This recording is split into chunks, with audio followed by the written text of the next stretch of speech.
This mother murdered her son with the help of her daughter-in-law. I think we've all seen cases where parents have done just about anything to protect their kids, even if that means lying and getting in trouble with the law. But I don't think I've ever come across a case like this one. A mother taking her own son's life with the help of his girlfriend. Yeah. These were quite literally the two people closest to him. And it makes you wonder, how does a mother plan and go through with such a heinous crime? But also, how does his own girlfriend, the mother of his child, get involved in this murder plot? The details of this case are unsettling, and it kind of sounds like something out of a movie. But before we get into today's case, make sure to like this video. It really helps push my content out to you guys. Also subscribe so you guys are notified of all my future videos. Now, let's talk about it.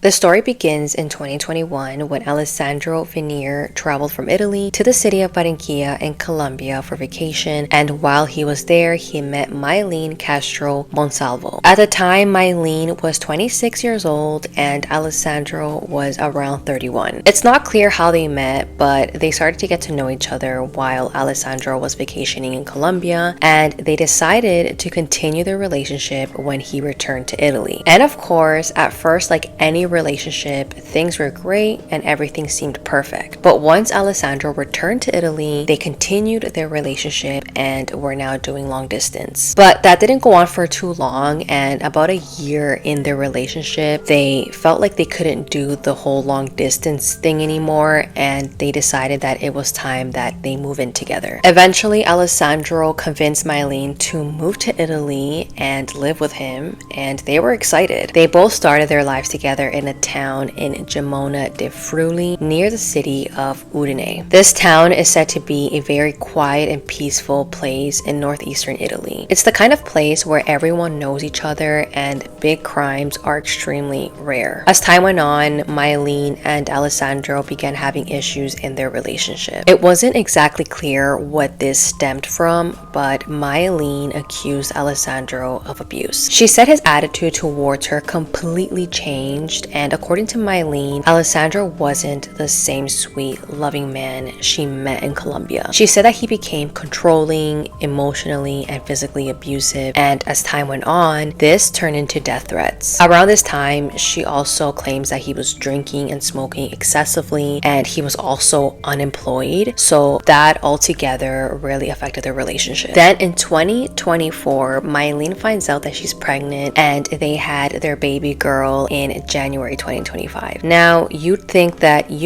things would get better when Mylene was pregnant, right? But allegedly, the abuse continued, and according to Mylene, it actually got much worse after their daughter was born. She said that she experienced postpartum depression, and instead of receiving support from Alessandro, he downplayed her symptoms and actually got mad at her for showing that she was struggling with her mental health. Mylene said that Alessandro began threatening her life and their baby as well. And these threats were insane. Allegedly, he told her that he was going to drown her in a river in Colombia and that no one would ever find out. Mylene was terrified, and so she confided in her mother-in-law, Alessandro's mother, 61-year-old Lorena Venier. Lorena was a nurse, and she apparently also lived in the same house with Alessandro and Mylene. It was said that she was living in a separate part of the house, so she wasn't really like in their business or knew what was going on between them. So Mylene told Lorena everything that was going on, including the abuse, the insults, the threats, and all that Alessandro was doing. She pretty much let her mother-in-law know that she was terrified of Alessandro and she didn't know what to do or how to get out of the situation. Lorena immediately became worried, and before this, she also wasn't in the best terms with her son. Allegedly, he was also very disrespectful towards her, so there was already that tension. Lorena truly thought that Alessandro was planning on hurting Mylene and her granddaughter. She says that there was a time when Alessandro threatened her that he was going to take Mylene and his daughter to Colombia and that they were going to stay there and never see her again. And Lorena believed this. She really thought that she was never going to see her daughter-in-law and granddaughter ever again. Also wanted to mention that Lorena and Mylene had a great relationship. Apparently they were really close, and Lorena treated her like a daughter. So now that Lorena knows about the abuse, the threats from her son towards her daughter-in-law, she comes up with this insane plan and successfully goes through with it with the help of Mylene. Now this is where things get crazy, because on the night of July 25th, 2025, Lorena and Mylene spiked a glass of lemonade with a tranquilizer. They hoped that Alessandro would drink it and pass out. And that's exactly what happened, because Alessandro finished an entire glass of spiked lemonade. Like I mentioned earlier, Lorena worked at a hospital, so she managed to steal insulin. And after Alessandro was pretty much knocked out from the lemonade, his mother injected him with multiple doses of insulin. And Lorena thought that this was going to immediately take him out, but it only left him drowsy and weak. After this failed attempt to take his life, Lorena and Mylene decided that they were going to be more direct. So while Alessandro was practically unconscious, his mother and girlfriend smothered him with a pillow and then strangled him with his own shoelaces. But it doesn't even end there, because after Lorena and Mylene finished taking Alessandro's life, they were struggling trying to figure out how to hide all the evidence and get rid of his body. That's when Lorena decides to use a hacksaw to cut her son's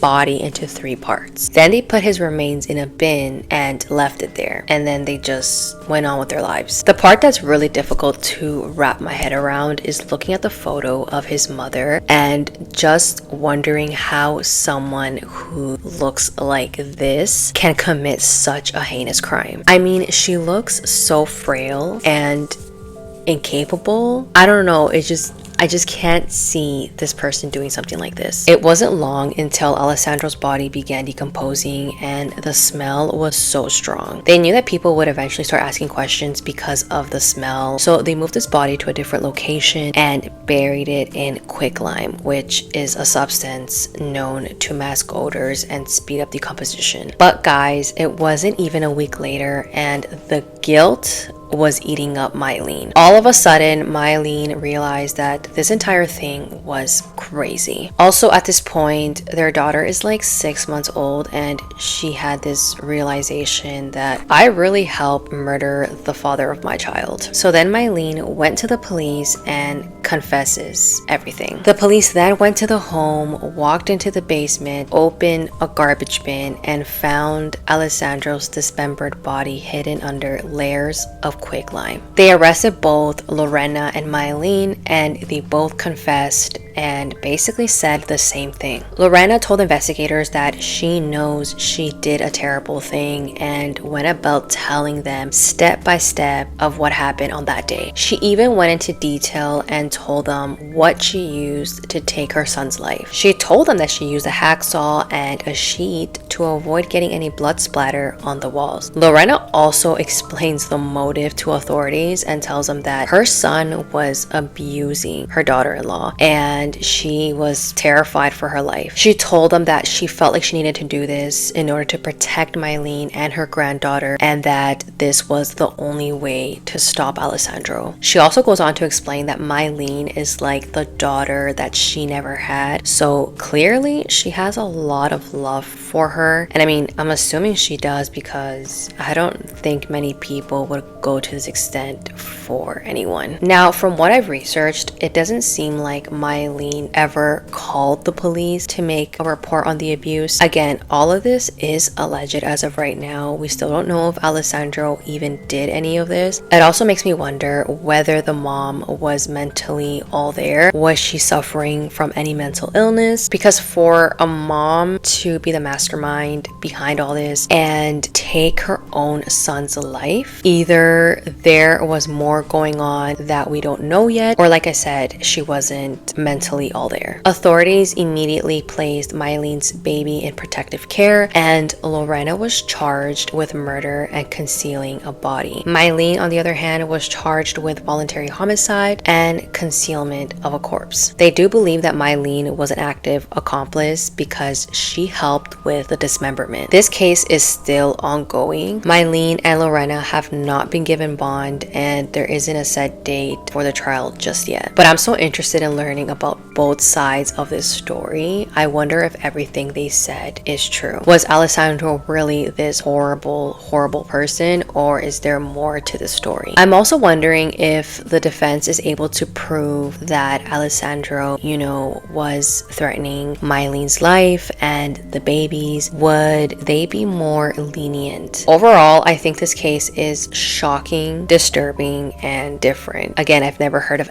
anything like this before. But if you guys enjoyed this video, or this is your first time hearing about this story, please like, and if you want to be notified when I upload, make sure to subscribe. And I know I say this all the time, but I'm trying to be more consistent here because God knows the last time I posted, and I'm just going to lock in for the rest of the year. Also, if you want to follow me on Instagram or TikTok, I'll leave it right here somewhere. I definitely post more daily things there that you wouldn't see here. But thanks again for watching. I'll see you guys in my next video. Stay safe. Bye.